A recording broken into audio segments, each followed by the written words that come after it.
Farlost, created by John Miro. 10. "Forget the damn tumble!" Beecham shouted again. His voice trembled, but still had enough authority to reroute Nav Officer Okoro's eyes in his direction. He snapped his fingers at her, solidifying his hold. "Are the cellar water shields still intact?" he demanded. Lou swiped through diagnostic reports on her screens to find the answer to the question. Yes, she and Rose answered at the same time. She let go of a breath she hadn't known she'd been holding. "Everyone in the cellars is safe for now," Rose Okoro finished. "Good," Beecham said, and Lou thought she detected actual human compassion. Then his glare refocused on her. "Now, listen to me if you want to keep them that way." The lights in the wide, dome-shaped room flickered, then returned to full strength. Lou's anger came back. She was about to order Taggart to tranquilize Beecham until this clusterfuck emergency passed when a shudder of realization shot through her. She tracked her thoughts. An uncontrolled spin was a terrible threat to a spacecraft. Protocol said to immediately stop the spin, kill all momentum, and present the armored top of the CNC, the only truly armored part of HHL-6, toward the oncoming impact threat. If she followed that standard operating procedure, she'd bleed off so much speed, they'd be essentially stranded right where they were until the engines came back online, which meant they would remain in the path of the imminent cosmic storm much longer. "Rich, isn't it, Chief?" Beecham called out to her. She met his eyes and knew he'd seen understanding hit her in the face. He looked annoyed, like a man who'd thought of everything but still hadn't found an answer he liked. "If we stop moving, we bake in the rays. If we keep tumbling, we maybe break apart." Beecham was counting on getting systems back online before the stresses of their tumble tore them apart. Lou instinctively decided he was right, that his idea was the only play. She nodded her understanding. "Villanueva, belay that order to kill Spin."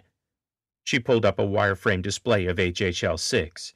All the crew tanks flashed red, exposed to vacuum, little or no power. Engineering and propulsion systems both flashed yellow, leaking atmosphere and interrupted power. The color schemes were designed to let command rank like herself quickly assess ship readiness. She let her eyes move to the first of the storm cellars. Sensors across the ship were already recording the first radiation spikes. In hours, every human body not inside the CNC or the rad-proofed cellars would begin absorbing what would quickly become a lethal dose of radiation if they couldn't get their reactors back online and get their asses moving soon. If she didn't want to cook like a hamster in a microwave, someone had to get out of the cellars and fix the reactor. Suicide for someone, but otherwise it was certain death for them all. "Villanueva, can we get a circuit back open to the cellars? Rose, at current acceleration, how long will we be exposed to elevated incoming rads?" She stared at Okoro, at the beads of sweat forming on her upper lip. The assault on Lou's ears cut off, and she sighed in relief despite the harsh ringing that remained. Okoro's fingers stopped moving, her head craned down to a monitor across her body from Lou. Moments passed. The woman said nothing. "What is it?" VP Burkov asked. "What's she doing?" An alert on Lou's monitor showed Beecham was tapping into Rhodes' screen to see for himself. "Oh, fuck. Fuck, Beecham swore aloud. "Somebody tell me what's happening," Burkov roared. Rose Okoro turned. Her face was white. "It's on your screen, Chief." Lou looked down at another wireframe image of HHL-6. A rainbow was washing over the ship, and beneath the graphic were two counters. The first was the ship's estimated exposure time to radiation at their current velocity. The second was an automatic warning counter, generated by health monitoring software.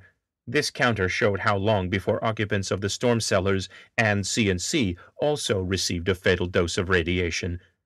The second counter would hit 0 long before the first. "How is this happening?" Lou wanted to scream. The ship was designed to protect Hascom resources and crew from the radiation now bombarding them, only no one had expected the ship to be driven off course by the tiny meteorites. Nobody expected the precious water shields around the huddled crew to have to last so long and absorb so much. Lou looked around. All eyes were on her.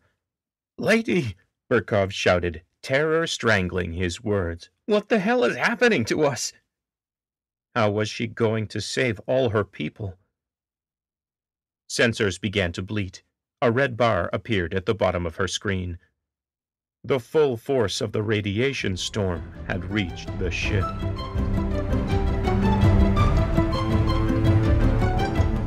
Farlost. Music by Kevin MacLeod of Incompetech.com. Learn more at servingworlds.com.